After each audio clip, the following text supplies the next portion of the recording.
Okay, hey, let me set the scene for you. Let me explain why I'm creating this video. So I am back home at my apartment in the Bay Area right now. But for the past 10 days, I was at my other home, I guess where I grew up in the Seattle area. And that's where I spent the past 10 days. I stayed with my parents. My sister was there. We had a dandy old time. And visiting home at this point in my life is really synonymous with being triggered. I just know to expect not only drinking triggers, but ED triggers. And I feel like I just know to expect that. So when I go home now, and when I went home over the past 10 days, I didn't really feel triggered because I knew what to expect. It's great to be in a place where I know what my triggers are and how I can work through them, how I can prepare for them. But the worst kind of triggers are obviously the unexpected triggers. And I feel like a lot of triggers are unexpected, but you know, there's some situations where you can plan for your triggers and be prepared. And then there's some moments when you're just triggered out of nowhere and it can just spiral. And that is what happened to me. The one place that I did not expect to be triggered and that I did not prepare to be triggered when I was visiting home was an office building. My mom works in a tall office building in Seattle, and I went in to work with her one day just because no one else goes into the office. So there were just a bunch of extra desks, and I would just sat in the conference room and I worked because I work remote. And I went to the fridge to grab a LaCroix and I opened it and there was a bottle of wine and some beers. And then in the freezer, there was even like whiskey and vodka. And I was just so taken aback and so just stunned. And I feel like I was like in the zone working, and then I saw that and I was triggered. It just got me thinking about all the times people in the Steph Sober Squad meetings have talked about their toxic drinking culture in their workplace and how many times they've been triggered in their workplace to drink, how many times they've been offered drinks in their workplace when they were sober. And first of all, it just blows my mind that that's even something we have to talk about, is workplace drinking culture, because it's literally a place of work. It's a place of work. Why is drinking involved? And not just, you know, at work. I mean, that's the worst of it, is when it's at work, but after work and all the social events and everything. So I posted on my Instagram story and I asked you guys to just send in your toxic workplace drinking stories, just because I, you know, wanted to react to them on stories and see them. But oh my goodness, the response and the amount of toxic stories I got was overwhelming, that I had to make this video and just like react to some of these. I've seen a lot of them, but I haven't seen all of them. So this will be a live reaction. I was literally offered boozy brownies at my last job after telling them I was sober. Okay, many things wrong with this one. One, people offering you alcohol after telling them you're sober. And two, how the hell do you put alcohol in a brownie? First of all, that would be disgusting. There's no way you can get rid of the flavor. You can't mask that alcohol flavor. Have you even heard of boozy brownies? Has anyone heard of that? This is the first time I heard of it. Let me know. Every Friday, the CEO would pass around double shot cocktails. There's something so wrong to me about the person in charge of literally the whole company passing around double shot cocktails on Friday. Or any day. This person said, mandatory wine tastings at my bar job. I'd be buzzed clocking out and go home to drink more. Okay, yes, working as a bartender, I'm sure would be so tough, especially being sober, but just in general, like having to try all the drinks so that like you can know what to recommend when people ask you. There's obviously something so unsafe about, you know, making people do this and then making them drive home. Our virtual Zoom holiday party in my previous job of 2021 was a drinking game, so I left. I mean, if you're gonna say that drinking is a social activity, fine, but this year, like, not even drinking to be social, you're on Zoom and then you're gonna log out and be alone. I don't know. In my office, there's a big happy hour every month and it gets rowdy and overwhelming. That is the one thing I do not miss, or I'm thankful that we don't really have, because I know office hours. Happy hours are very common amongst colleagues, and I just like cringe thinking about how I would probably be if I was still drinking in the workplace. Like, I know I would be going off at all the happy hours and probably be so embarrassed every Monday or the next day coming into work. So I'm just so thankful that, one, we don't have those, but two, that I'm not drinking anymore and I don't have to experience that. But just seeing and hearing about like cringy things people do at their office holiday parties, ugh, it's like a different kind of embarrassment than like being in college or just with your friends. Like when it's people you work with. My new boss told me recently, this job will push you to drink, after telling him I'm sober. Okay, so clearly something's wrong with the job there if it's so stressful or so toxic that it's gonna push you to drink. And also, why is someone saying that to you after you tell them you're sober? Clearly he doesn't, some people just don't understand, so I'm very sorry. My manager planned a grad party for me at a dive bar and then made fun of me for not drinking. Making fun of people for not drinking seems to be a common theme. You would not make fun of someone if they said, oh no thanks, I don't want to do cocaine tonight, or no thanks, I don't really want to do it. Like, you wouldn't make fun of someone for doing that. Society wouldn't make fun of someone for doing that. But when it comes to drinking, for some reason, it's fine. So, mimosas are served every meeting, even when it's only 9 a.m. Okay, this sounds like a boss trying to make meetings fun. If you really zoom out on that idea, you're literally getting all your employees drunk and then making them go work for 8 hours. Nothing good can come of that. Are you sober or do you just not drink? AKA, are you an alcoholic or have a problem? Yep. Oh my God, that it like hits the nail on the head. People need to know. People need to know, like, do you not drink just because you don't like it, or do you have a problem? And a lot of people can't understand that you don't have to have a problem to give up drinking. You can give up drinking at any point in your life if it's not serving you. But people are nosy and they want to know if it's because you have a problem. And it's frustrating to get people off your back sometimes, at work and anywhere. If they're asking you or offering you a drink, to get them off your back, sometimes you have to just say, yes, I have a problem. Otherwise they won't believe you. It's just frustrating when you feel like you have to tell people the extent that your drinking got to for you to want to quit, whether or not it got to a bad place. Like, why can't people just respect the decision?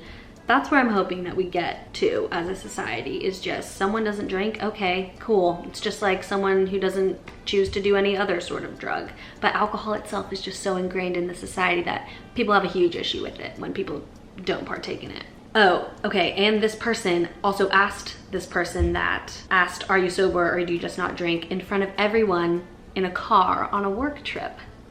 That's great. Every work trip meal is surrounded by alcohol and everyone goes to bars at nights. Yep. The only work trips I've been on like 1 or 2 work trips, and they're definitely like one of the activities was going to like a brewery. And so yeah, I definitely feel that one. I've heard that that's a big thing. Someone else in our meeting was talking about her work trip and how like all the activities were just like wine tasting or surrounded by alcohol. If you have a work trip coming up and you know that there's going to be a lot of drinking, just know like at any point you are allowed to go back to the hotel, go back to your room and opt out of certain things. I know it's hard because it's work and you feel like you have to be there, but I promise you, you're not going to get fired just because you don't go to the bar, hopefully. And if you do, you shouldn't be there. A meeting opened with the question of what is your favorite alcoholic drink. I could think of a billion icebreakers that are more interesting than that. This person, I remember this person talking about this in the meeting. She got told by her coworker that he couldn't cheers her because she was boring now that she doesn't drink. Listen, if you believe people are boring, and this was me, I fully own up to the fact that this used to be me, but if you think people who don't drink are boring, that's probably because you're boring if your only idea of fun is drinking. And I used to like, I remember I was in college one time and I heard that this one girl didn't really drink and I was like, oh, what's wrong with her? But I now know that it is a talent and a skill and a very fulfilling thing to be able to have fun without alcohol. And you may think that alcohol is making you less boring, more chatty, but in the grand scheme of things, it's really chipping away your confidence and not teaching you the social skills that you need to succeed in the world without alcohol. And having the ability to have fun and find fulfillment outside of drinking is not boring. We would drink whiskey every time we'd win or lose a contract, almost daily. It's interesting because alcohol is used as such a celebratory thing. So like people use it to celebrate, and then it's also used to accompany losses. It's just numbing out all emotions, happy or sad, and all events, happy or sad. And that's why when people say that they are going to miss, when they get sober, they're going to miss drinking as a way to celebrate, I just remind them that when you are celebrating with alcohol, you are numbing out the happy feelings. Just like you numb out sad feelings with alcohol sometimes, you're numbing out that elation and that happiness with alcohol. When you're celebrating with alcohol, you can actually enjoy the moment and celebrate and be in the moment without alcohol, and that in itself is a celebration. Okay, this person worked at an addiction center and she went to a Christmas night out when she was 6 months sober. Everyone was going to a club and she said she was calling it a night, and an addictions nurse said to her, "Come to the club and I'll get you the drunkest you've ever been within an hour." Okay, this person's friends, their old work forced newbies to black out and dance in front of everyone. That is like hazing. That is, oh my God, that is like so messed up. Are we in college? Is this a frat? What are we doing? I worked at a school and we had keg / all you can drink beer on Fridays. That's nice. That's real nice. A guy at my work told our coworker who doesn't like drinking that they couldn't be friends. The guy didn't feel comfortable showing up to another work event for months.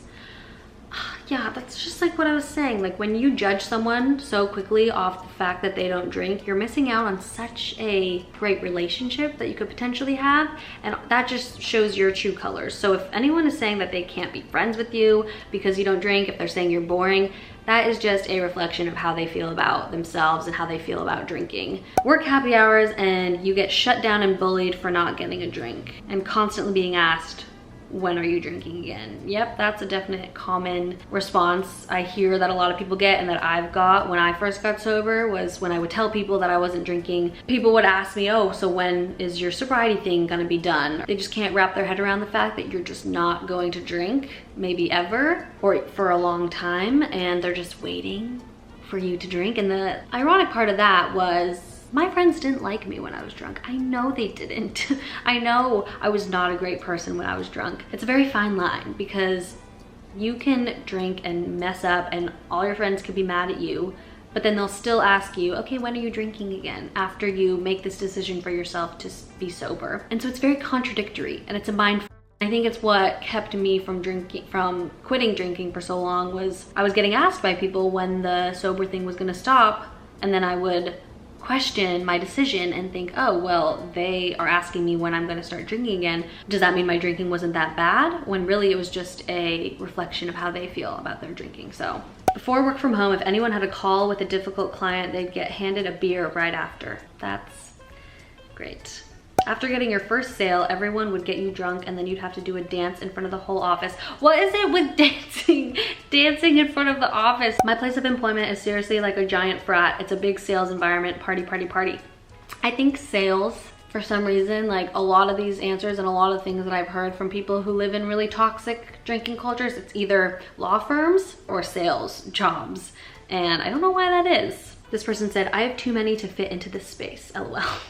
If you have any other stories about your toxic workplace drinking culture, please leave them in the comments so that we can just be baffled together by them. These were just a few. I know there's probably so many others out there, and if you are in a toxic workplace where there's lots of toxic drinking culture, know that I see you and I'm just sending you so much strength because I can't even imagine how hard that would be. Choosing not to partake in activities at your workplace is a lot different than just anywhere else because it's like your livelihood is at stake. Like it's your job and that's where you make your living and that's where you make your money. And so you feel like you have to be held, you have to do these certain things. But know that work is meant for work. Like you were hired to do a job, and unless your job description says black out with your coworkers, know that you do not have to do that and you do not have to partake. I know it seems like you do, and if you lose a job